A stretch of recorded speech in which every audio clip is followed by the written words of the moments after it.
Halo teman-teman, nah tahukah kalian kalau semua wajib pajak itu wajib loh lapor SPT tahunan, baik itu orang pribadi maupun badan usaha. What? Tapi masih banyak nih yang belum tahu SPT tahunan itu apa sih? Terus fungsinya apa dan apa bedanya orang pribadi dengan badan usaha? Kalau gitu, yuk kita bahas. Sebelumnya, perkenalkan aku Maratu Salehah, mahasiswi akuntansi syariah. Jadi, surat pemberitahuan tahunan atau yang biasa kita sebut dengan SPT tahunan adalah laporan wajib pajak yang harus dilaporkan kepada Dirjen Pajak 1 tahun sekali. Nah, di dalam SPT ini wajib pajak melaporkan penghasilan, pajak terutang, pajak yang sudah dibayar ataupun dipotong, serta harta dan kewajiban wajib pajak itu sendiri. Intinya, SPT tahunan ini adalah bentuk laporan pertanggungjawaban kita kepada negara. Terus, SPT tahunan ini fungsinya apa sih?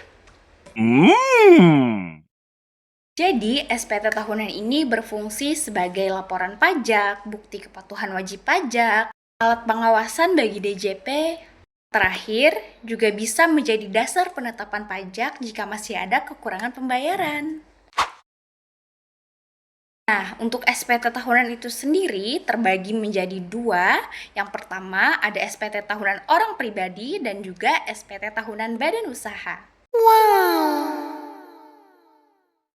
Untuk SPT tahunan orang pribadi diperuntukkan untuk individu seperti karyawan, freelancer, pelaku usaha, dan lain-lain. Nah, di dalam SPT itu sendiri pasti ada menggunakan formulir, dan formulirnya pun berbeda-beda tergantung kondisi individunya. Yang pertama, ada formulir 1770 SS untuk karyawan dengan penghasilan tertentu. Nah, yang kedua, ada formulir 1770S untuk individu yang penghasilannya jauh lebih besar dan juga lebih dari satu pemberi kerja. Dan yang terakhir, ada formulir 1770 untuk individu atau orang pribadi yang punya pekerjaan bebas. Untuk batas waktu pelaporannya sendiri untuk orang pribadi adalah 31 Maret setiap tahunnya. Oke guys, itu untuk SPT tahunan orang pribadi. Kalau SPT tahunan badan usaha, gimana ya? What? Berbeda dengan SPT tahunan orang pribadi, SPT tahunan badan usaha digunakan untuk PT, CV, yayasan, koperasi, firma, dan sejenisnya.